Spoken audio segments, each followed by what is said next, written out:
She came to hold her sign and have her voice heard. Meet Gail. I'm a breast cancer survivor, and many of my friends who are breast cancer survivors who don't have are concerned about future of health care. She's one of dozens who joined with members of the Maryland congressional delegation on Monday in Annapolis to urge Governor Larry Hogan to voice opposition to the proposed repeal of the Affordable Care Act. Many of them right now are under the ACA, and they have the treatment that they need and that's being provided to them. There's a lot of concern from my friends and other breast cancer survivors that the new legislation would put them in a pool of folks that are high risk, and that their premiums, their insurance premiums, will go up even higher now. Now I want to tell you something interesting about the naming of their bill. The American Health Care Act. What did they leave out? Affordable. They dropped that word. It's the only step they've taken so far that's been an honest step.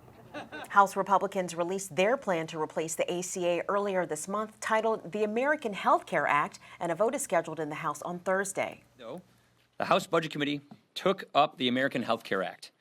It is the third committee to debate this bill as part of our ongoing open and transparent regular order process. We look forward to strong support there, putting us another step closer toward keeping our promise to repeal and replace Obamacare. From there, the bill will go to a fourth committee before it goes to the House floor. They actually made us vote in the committee on sending this to the floor without having the information in our hands from the Congressional Budget Office. That's the opposite of transparency. That's the opposite of regular order. They turned the whole process upside down. But now we know why they didn't want us to discuss the CBO report in that hearing, because now we have it available to us, and it says that 24 million Americans are going to lose their coverage. The Congressional Budget Office's cost assessment of the GOP healthcare plan does say that fewer Americans will be covered, which has drawn criticism from all sides, including some Republican lawmakers. I don't think this bill passes the Senate. I sure hope it doesn't pass the Senate. I think that the situation is, the roadmap is, maybe it'll pass the House, maybe it won't. But when it gets to the Senate, we have to involve both parties in the discussion. That's what these Maryland congressmen say they came to Annapolis to do, apply political peer pressure to Governor Hogan. I think that we need to salute all of the governors across the land and the mayors who are standing up to speak out for their people, but especially the GOP governors of Michigan, Ohio, Arkansas, and Nevada. Let's show our appreciation for what they're doing, because they are putting principle and people ahead of party. Repealing the Affordable Care Act would leave over 300,000 Marylanders without health coverage and potentially cost the state billions, according to an analysis released by Maryland's Department of Legislative Services in January.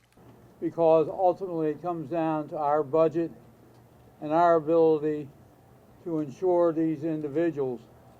So I think it's time that we all join together, Governor Hogan, the congressional delegation, and legislature, to make sure that we are on record opposing anything that would diminish the Medicaid rolls in the state of Maryland. During Monday's rally, Larry Hogan released a statement which read, "This type of grandstanding is exactly why Marylanders and Americans are sick of politicians and why Congress has an approval rating in the single digits. Moreover, these members are disregarding the governor's direct appeal to them to work in a bipartisan manner to come up with responsible solutions for Maryland." Congressman Elijah Cummings reacted forcefully. I was very disappointed to hear the governor's response. I want you to think about what has been said here already. We met with the governor, about a month ago? That wasn't grandstanding. We believe that health care should be a right. So how dare you talk about grandstanding? We're talking about saving people's lives. And I personally resent that. We are a state that has led the nation with regard to health care. Governor, on Thursday, they're bringing a bill to the House. So we came to see you. And we ask you all, and remember what I said, Governor, with all due respect. I didn't ask you to help. I begged you. That does not sound like somebody grandstanding, coming begging for help. Not for me, not for him, but for all of us. The Affordable Care Act is not perfect, but it did more than any other law since the Medicare and Medicaid of the 60s to expand health care in Maryland. We can all be proud of what President Barack Obama and Congress did. Over 20 million Americans got health care, including hundreds of thousands of Marylanders. Donald Trump does not know what he's talking about. He said recently how shocked he is that health care is so complicated. Well, Mr. Trump, it's both complicated and simple. It's complicated to do something like you're trying to do, which won't work, but it's simple.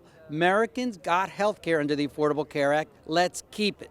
Let's not throw out one of the best laws enacted in 100 years to expand health care in America. It's working. Let's keep it. Regardless, if repealing the Affordable Care Act is successful, its presence has affected those with it and those without it. So I just want the governor to recognize many, many Marylanders who have been diagnosed with many illnesses, but I'm here specifically talking about breast cancer and all of my friends. I personally am not on the ACA, but I'm fighting for the others that may not have the income. They may have the access, but it will not be affordable for them. Reporting from Annapolis for the Real News Network, I'm Kim Brown.